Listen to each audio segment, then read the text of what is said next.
સાથે સમાચારો મળી રહ્યા છે। અમદાવાદના આનંદનગર દુષ્કર્મ કેસ બાદ સિક્યોરિટી એજન્સીઓ પર તવાઈ બોલાવાયાના અમદાવાદની તમામ સિક્યોરિટી એજન્સીઓની એસઓજી ક્રાઇમ દ્વારા તપાસ કરવામાં આવી રહી છે, જેમાં પોલીસ કમિશનર આદેશ બાદ હવે એસઓજી દ્વારા મેગા તપાસ ડ્રાઈવ શરૂ કરવામાં આવી છે।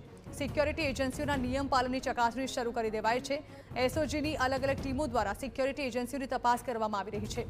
સિક્યોરિટી એજન્સીઓના ડોક્યુમેન્ટ્સની એસઓજી દ્વારા ચકાસણી હાથ ધરવામાં આવી છે। અમદાવાદમાં 1361 સિક્યોરિટી એજન્સીઓને લાયસન્સ અપાયા છે। નિયમોનું પાલન ન કરનાર 4 સિક્યોરિટી એજન્સીના લાયસન્સ રદ કરવાની પણ કાર્યવાહી કરવામાં આવી છે।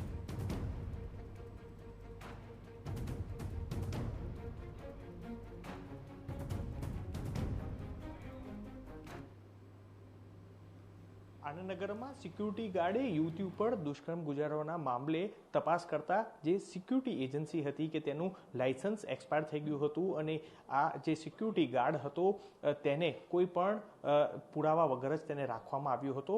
આ સમગ્ર બાબતને ગંભીરતાને લઈને પોલીસ કમિશનર દ્વારા હાલ અમદાવાદ શહેરમાં તમામ સિક્યુરિટી એજન્સી છે કે ત્યાં તપાસના આદેશ છે તે કરવામાં આવ્યા છે। હાલ અમદાવાદ એસઓજી ક્રાઇમ દ્વારા અલગ અલગ જે સિક્યુરિટી એજન્સી છે ત્યાં આગળ તપાસ જે છે તે કરવામાં આવી રહી છે।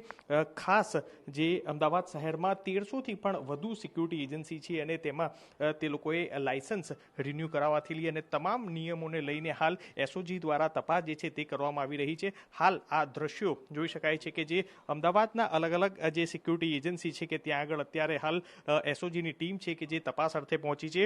આપણી સાથે એસઓજી પીઆઈ કેડી ગોહિલ સાહેબ છે। સાહેબ, શું કહેશો, ક્યાં ક્યાં ચેકિંગ કરવામાં આવી રહી છે? મોટાભાગે સિક્યુરિટી એજન્સીઓ ચાલુ દેખાઈ રહી છે કે કેમ?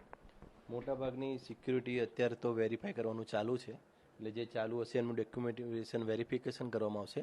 નહીં હોય અને બંધ થઈ ગઈ હશે તો એ પ્રમાણે રિપોર્ટ કરવામાં આવશે।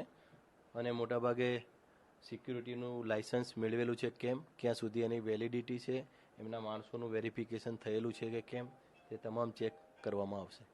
સિક્યુરિટી એજન્સી ઘણી જગ્યાએ તપાસ કરે તો તેની ઓફિસ ત્યાં આગળ ન હોય, ક્યાંય બીજે જોવા મળતી હોય છે, અથવા તો તે પુરાવા જે ગાર્ડ રાખે છે તેને રાખી રહ્યા છે કે કેમ, તે તમામ તપાસ કરાઈ રહી છે? હા, એ તમામ તપાસ કરી લેવામાં આવશે। જો ઓફિસ એમણે પોતાની છે તો એ ચેક કરવામાં આવશે, જો પોતાની નથી ને રેન્ટ પર રાખેલું છે તો રેન્ટ એગ્રીમેન્ટ ચેક કરવામાં આવશે।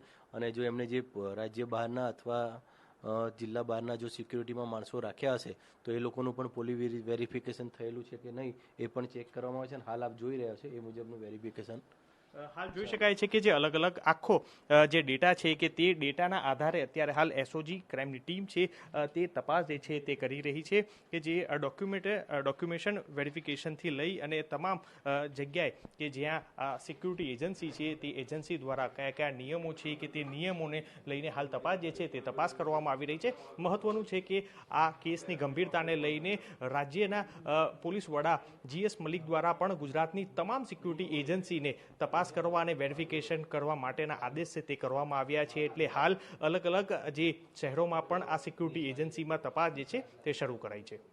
કેમેરા પર્સન નટવર પરમાર સાથે મિહિર સોની, TV9 અમદાવાદ।